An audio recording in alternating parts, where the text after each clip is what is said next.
बोलिए श्री सद्गुरु महाराज की जय। गुरुदेव का प्रवचन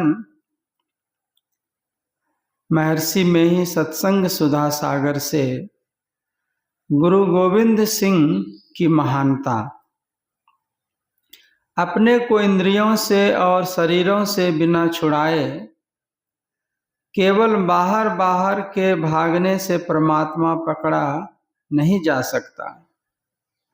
जागृत में इंद्रियां अपने अपने विषयों में फंसती है, स्वप्न में स्वयं अपने अंदर जाते हुए पाते हो कि मैं अब सोता हूँ। तंद्रा में बाहर से कुछ अचेतनपन होता जाता है। उस समय गला झुक जाता है, हाथ पैर कमजोर होने लगते हैं। इस समय भीतर की ओर शक्ति सिमटती है।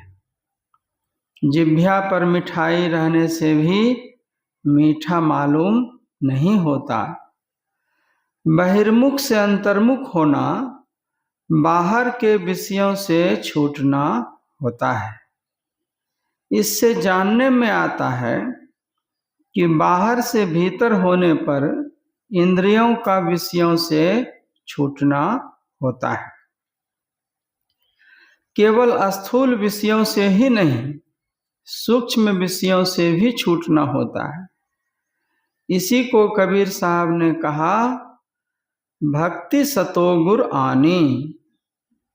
सतगुरु की भक्ति दूसरी है। इसी भक्ति का उपदेश गुरु महाराज करते थे और मैंने जो सीखा है उसी को आप लोगों के सामने रखा। अंतर में प्रवेश करने के लिए आप मानस जप और मानस ध्यान करके दृष्टि योग और नादानुसंधान कीजिए। दृष्टि योग में बिंदु ध्यान होता है। यह बिंदु सूक्ष्म है, इसको मन से बनाया नहीं जाता। बिंदु वह है जिसका स्थान है, परिमाण नहीं। परिमाण रहित सूक्ष्म तत्व पदार्थ को बिंदु कहते हैं। आपकी दृष्टि जहाँ सिमट कर रहेगी वहीं बिंदु उत्पन्न होता है। जहाँ बिंदु है वहीं नाद है। बिंदु में तह नाद बोले, रैन दिवस सुहावनम। पलटू साहब। बिंदु पीठम विनिर्विद्य नाद लिंगम उपस्थितम। योग सिखोपनिषद। बीजाक्षरम परम बिंदुम नादम तस्यो परिस्थितम। ध्यान बिंदु उपनिषद।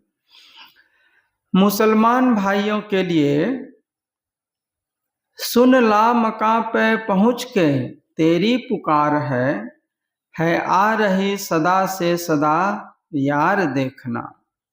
मिलना तो यार का नहीं, मुश्किल मगर तकी। दुश्वार तो ये है कि दुश्वार देखना। तुलसी साहब। इसमें दृष्टि साधन पर जोर दिया गया है। फिर कहा, तुलसी बिना करम किसी, मुर्शिद रसीदा के। राहें नजात दूर है उस पार देखना। दुर्लभो विषय त्यागो, दुर्लभम तत्व दर्शनम। दुर्लभा सहजावस्था, सद्गुरु करुणा बिना।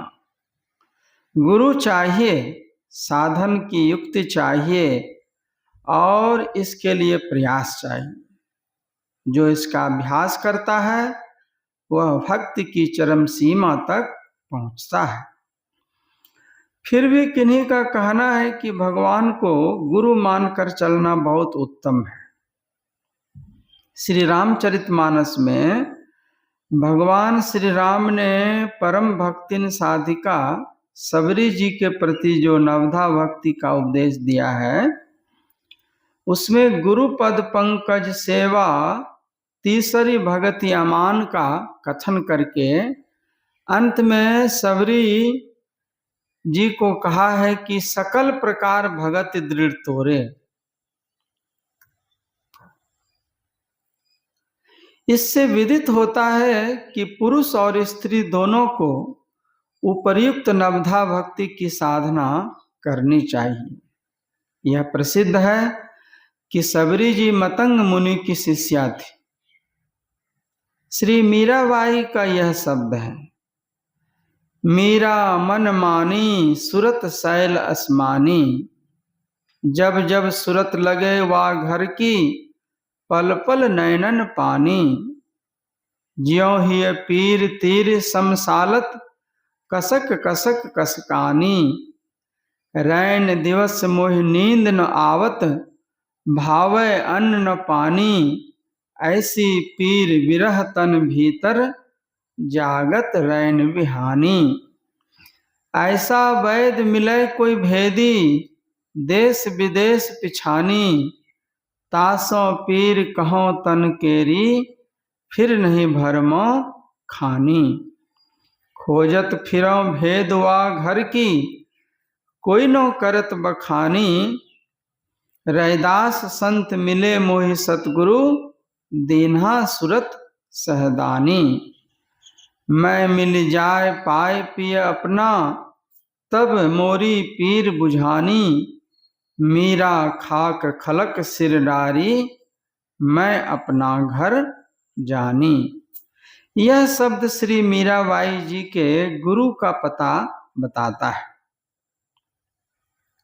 सहजोबाई तथा दयाबाई के गुरु श्री चरणदास जी महाराज थे। उनकी वाणियों को पढ़कर देख लीजिए। चरणदास गुरु सहजो केरो, नमो नमो बारंबार, और चरणदास कृपासु सहजो, भरम कर्म भयो छारा आदि। शिक्षा और दीक्षा सबको चाहिए, किंतु कान फूंकना कोई दीक्षा नहीं है और न अध्यात्म पथ में इसका कोई अर्थ है। भक्तिन सिस्टर निवेदिता श्री स्वामी विवेकानंद जी की शिष्या थी। श्री समर्थ रामदास जी महाराज छत्रपति श्री शिवाजी राव के गुरु की भी शिष्याएं थी। भगवान बुद्ध और कबीर साहब आदि संतों की भी शिष्याएं थी, जिससे विदित होता है कि स्त्रियों के वास्ते पति सेवा और पातिव्रत धर्म का पालन के सहित अध्यात्म धर्म अर्थात मोक्ष धर्म के पथ में योग्य गुरु से शिक्षा और दीक्षा ग्रहण करने की आवश्यकता अनिवार्य से है। तभी तो भक्तवर श्री जय दयाल गोयनका महाराज जी अपने परमार्थ पत्रावली में गुरु मंत्र जपने कहते हैं और पुरुषों तथा महिलाओं के समाज में भी बैठकर उन्हें शिक्षा देते हैं। जब भगवान श्री राम स्त्री पुरुष सभी के लिए गुरु सेवा की विधि त्रेता युग के प्राचीन काल में ही दे गए हैं, तब संतों का स्त्रियों को शिक्षा दीक्षा देकर गुरु बनाना भगवान के उपदेश के अनुकूल ही है और युक्ति संगत भी है। यदि स्त्री के पति स्वयं ही योगीवर भूपेंद्र नाथ सान्याल के सदृश अध्यात्म पथ के पथिक हों, तो स्त्री अपने पति के द्वारा ही वह पथ पा सकती है। उसको दूसरे गुरु की आवश्यकता नहीं है, क्योंकि जो विद्या और गुण जिनको हो उनके द्वारा उनकी विद्या और गुण दूसरे को मिले, यह पूर्ण संभव है। परंतु इसके विरुद्ध अर्थात जो विद्या और गुण जिनमें नहीं हो, वह विद्या और गुण उनके द्वारा किसी को मिले असंभव है।